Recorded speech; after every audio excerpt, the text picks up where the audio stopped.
Football আমি যেহেতু খেলেছি, ফুটবলের অল ইন অল বস হচ্ছে কোচ বা ম্যানেজার বলা, ইন্টারন্যাশনালি ওনাকে ম্যানেজার বলা হয়। ম্যানেজার মানে উনি সব কিছুই ম্যানেজ করে। সো আমাদের কালচারটা একটু ভিন্ন। আমাদের কোচের উপর আবার আরেকজন ম্যানেজার দিয়ে দেয়। সো যার কারণে একটা দ্বিমুখী আচরণ থাকে। আমরা এটা আশা করি না।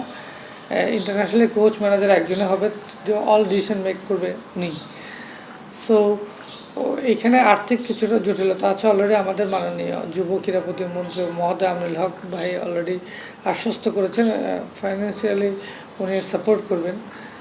আর কোচের ক্ষেত্রে আমি বলবো, হ্যাঁ, আমাদের দেশের বড় বড় কোচরা কিন্তু খুব বেশি আসতে চায় না, কিন্তু এবার খুব দেখলাম, আমি সোশ্যাল মিডিয়াতে দেখলাম এবং ফুটবল ফেডারেশনের একটা তদারকি আছে, তারা বেস্ট কোচ বাছার জন্য পরিকল্পনা নিয়েছে। আশা করছি ভালো মানের কোচ আনলে এটার এফেক্ট কিন্তু থাকবেই।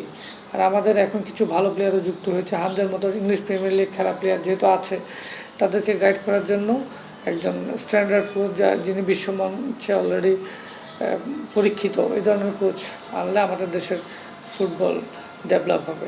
সাথে সাথে ফুটবল বাংলাদেশের সবচেয়ে জনপ্রিয় খেলা, ওয়ার্ল্ডের সবচেয়ে জনপ্রিয় খেলা। সো ফুটবলের দিকে পুরো বাংলাদেশের সাধারণ মানুষ তাকিয়ে থাকে, তাদের রেজাল্ট, আমরা কী পারফর্মস করলাম।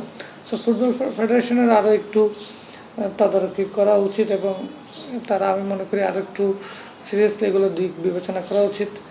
আবার আমি দেখলাম আমাদের টেকনিক্যাল ডিরেক্টরের বিষয় নিয়ে খুব আলোচনা চলছে। টিটু ভাই, উনিও স্বনামধন্য কোচ, বাট এখানে এরিয়া কোনো ইস্যু না। উনি যেভাবে একটা বললো যে পরিবেশের সাথে খাপ খাও না, কোচ খাপ খাওয়ানোর বিষয় থাকে না। কোচ ভাষাগত কোনো ইস্যু থাকে না। কোচের ল্যাঙ্গুয়েজটাই হচ্ছে ফুটবল। উনি ফুটবল মেধাবী কিনা, উনি আগে ফুটবলের যোগ্যতা প্রমাণ করেছে কিনা, সেটাই মূল বিষয়। সে কোন কন্ডিশনে, সেটা বিষয় না। স্পোর্টস ভাষায় উনি যে কন্ডিশন দেখবে, উনি ওনার মতো করে এটা জাজ করে উনি সিলেক্ট করার ক্ষমতা রাখে। ফুটবলের কোচ যিনি, উনি মেধাবী হয়ে থাকেন এবং যে কোচকে, যিনি অলরেডি পরীক্ষিত বিভিন্ন বিশ্বের মধ্যে বিভিন্ন কান্ট্রি থেকে পরীক্ষিত, তাদেরকে ওনার মতো এই ধরনের কোচ যদি এখানে নিযুক্ত করা হয়, আমি আশা করি বাংলাদেশের ফুটবল উপকৃত হবে।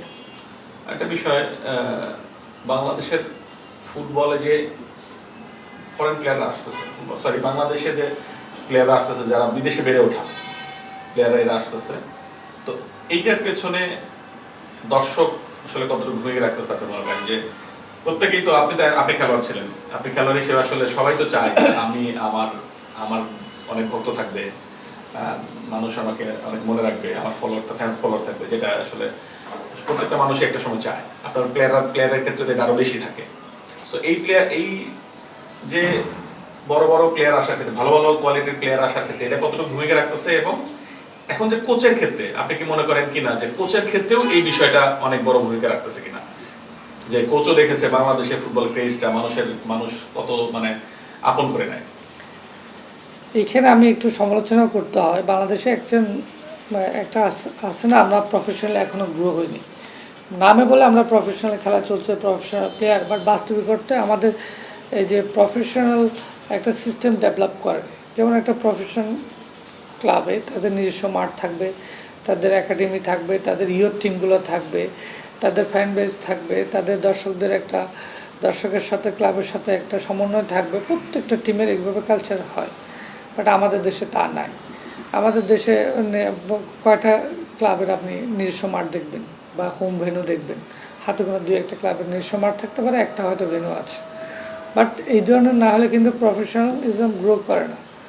আমাদের এখন সোশ্যাল মিডিয়াতে আমাদের দর্শকরা বা ফ্যানরা অনেক অ্যাক্টিভ হয়েছে। তারা আলোচনা সমালোচনা করে, ভালোটা প্রশংসা করে, যেটা খারাপ হয় সেটা সমালোচনা করে, তুলে ধরে, প্রকৃত চিত্রটা তুলে ধরে। তারা দেখবেন নিজেরা ভিডিও অ্যানালাইসিস করে করে অনেক দৃশ্য উঠে নিয়ে আসে। তো এই ক্ষেত্রে ভালো কোচ আসলে একটা গুরুত্বপূর্ণ ভূমিকা রাখবে। আর সোশ্যাল মিডিয়া ভেরি ইম্পর্ট্যান্ট এখন আমাদের দেশের ক্ষেত্রে। তাদের চিন্তাধারাও কিন্তু আমাদের মাথায় রাখতে হবে। সাধারণ মানুষ কী চায়, কীভাবে চায়, এটা আমাদের বুঝে ফুটবল ফেডারেশন যারা নীতি নির্ধারণের দায়িত্বে আছেন, তারা আশা করি সঠিক সিদ্ধান্ত নিয়ে বাংলাদেশ ফুটবলকে উপকৃত করবে। আমি জানতে চাইলাম আমার একটা বিষয়, যে আসলে দর্শক কতটা ভূমিকা রাখতেছে এই ক্ষেত্রে, বাংলাদেশের ফুটবল আগানোর ক্ষেত্রে দর্শকের ক্রেডিট কতটা দিবেন আপনি? যারা ভক্তদের ক্রেডিট কতটা, যে হামজাও দেখবেন, হামজা কিন্তু যখন আসছে তখন সব দর্শক সহ মানে ভক্ত সহ একটা ছবি দিছে, ওই ছবিটা সবাই আবার দেখছে, এবং ওই সুলিমানরাও বলছে যে হামজার জনপ্রিয়তা দেখছে, সমিত সমও দেখছে, এটা দেখে তো ওরা অনুপ্রাণিত হয়েছে। সো কোচের ক্ষেত্রে এরকম হচ্ছে কিনা, যে আসলে এত হাই প্রোফাইল কোচ এর আগে তো কখনো কেউ আসতে চায়নি বাংলাদেশের মতো জায়গায়? অবশ্যই আপনি প্লেয়ারদের রেডি করে কোচ, সো পিছনের কারিগর তো উনি, মেন ভূমিকায় থাকে উনি।